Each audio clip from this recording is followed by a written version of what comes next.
talk about? I like to jump into my dream more because I had a lot of realizations.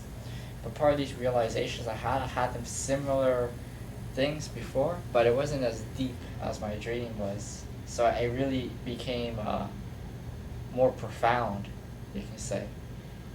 Basically, my dream, which I really realized, was from all the meditation and from all the yoga and preparing myself for meditation, I've been really opening up the space within that for the awareness. And basically, I realized that when I did that, I saw the deepest depths of myself, and I saw what you consider fear. And with this fear, I also saw that my space within is just starting to get cleaned. Because from what I saw with the bathroom scene, it was very disgusting and very fearful within there. You can say like seemed to be you say traumatized. It's like a traumatized space. But this traumatized space that was within there seemed to be just being known, as you can say. You know, people walk around and don't really understand their deepest depths within. But now I saw that it's just being known to me right now. And what I saw was I saw repressed anger that I kept probably because I was like child, I never used to cry, so I never really got it out in that sense. And with this, I saw patterns that I do, which to me, the second demon represented me creating this. So I was the one creating it. And this creation that I was creating brought attachment to it. And basically the third one was just basically the combination of the two, which was just a twisted figure. So it's like more a schizo figure. But it's one of these figures that to me represented to me more something that had to be let go of instead of holding it. Because this figure was kind of disorientated. To me, it needed to be reorientated. And the thing is, now I really feel it within me.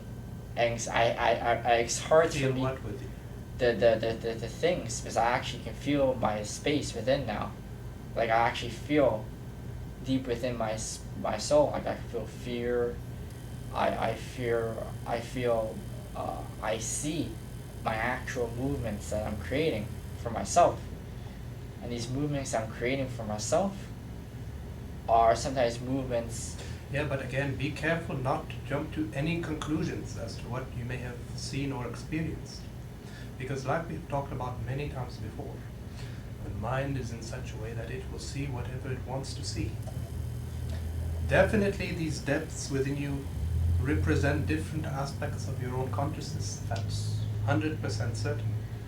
But one thing that is important is that whatever may be happening in your experience, like we talked about many times before, to learn how to be a witness in the present moment without becoming identified with whatever may be happening. And this is what brings a certain sharp clarity of vision into what it is that you may be experiencing. Because the mind is in such a way that everything can be seen from almost infinite number of angles and perspectives. Isn't it true? This is how the mind is. It's a bit like a sharp blade, and it can cut in a single direction with such sharpness, with such efficiency. But as to the whole vast space around you, as to the larger picture of things, it remains completely blind. So this is how the intellect works. It fragments everything into thousands of different bits and pieces. So this is why you can never have a fuller picture, a holistic understanding of things through the intellect. You know what the holistic means? Yes. Full. Complete. You can never have a complete fullness of understanding through your intellect. That's not how the intellect works. It's a bit like this. Imagine there's a vase. The intellect, all that it knows is taking this vase, smashing it, analyzing the individual pieces, subdividing it into even more smaller pieces, creating a mess of a puzzle. But the intellect, it can do this with such efficiency, but no matter how it tries, it can never bring all the pieces together so that you can see a vision of the whole vase. For that, a very different kind of intelligence is needed, of a much more intuitive nature. So, if you really want to have clarity into the kinds of dreams and images that happen, and it's not just a question of dreams, sitting in meditation, entering into the deep depths of your unconscious, you'll be experiencing so many different dimensions within you. Some which are very hellish, like a nightmare. Some which are euphoric. Paradises exist within you. But the main thing is, can you be a witness to all of this without any judgment? If you can be a witness without any judgment, then the dragon pierces even through the highest heaven. You know Gautama Buddha? He had experienced this, entering very deep into the innermost, deep layers of his unconscious. He experienced a being called Mara. Mara is, in Buddhism, or in many traditions of the East, Mara is an evil demon which represents all of the collective forces of ignorance.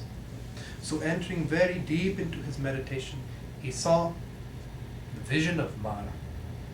And Mara tried to tempt him to get out of his meditation in so many different ways. He sent his servants, his daughters, against him to try and disturb him in as many different ways as possible, casting arrows, fire, and still Gautama Buddha just remaining a witness from moment to moment. And here's the alchemical effect that your awareness has, that the more you can remain a witness, a silent witness, without becoming identified, what you find is those images slowly start disappearing,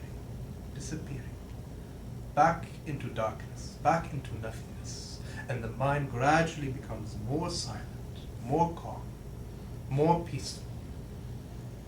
So if your thoughts and your emotions and perceptions are just like countless ripples on the lake, now once the mind becomes more and more silent, the ripples start subsiding, and then once your mind has come to a complete stillness, then it's just like a mirror.